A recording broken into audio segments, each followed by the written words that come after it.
వస్తే చిరంజీవి అని వచ్చింది.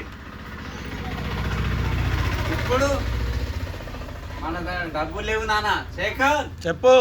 డబ్బులు లేవు మన దగ్గర, లేక మనం గిరి అయిపోతున్నాం.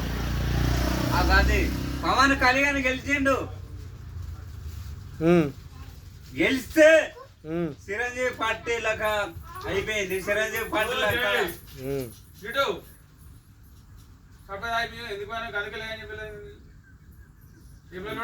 నీ జోలికి వచ్చే నువ్వు ఇచ్చిన కథం అయిపోయింది. నువ్వు ఇచ్చిన అంతే లాగే లాగాను సక్క విక్క నువ్వే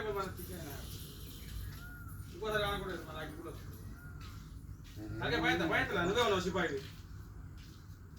నేను జోలికి వచ్చాను. జోలిగా నువ్వు దాగి టీ కూడా వీక్లే ఇప్పటికెంత సపరేట్ వీక్ నువ్వు వీక్లీ అర్థమవుతుందా? పక్క పడే చూడు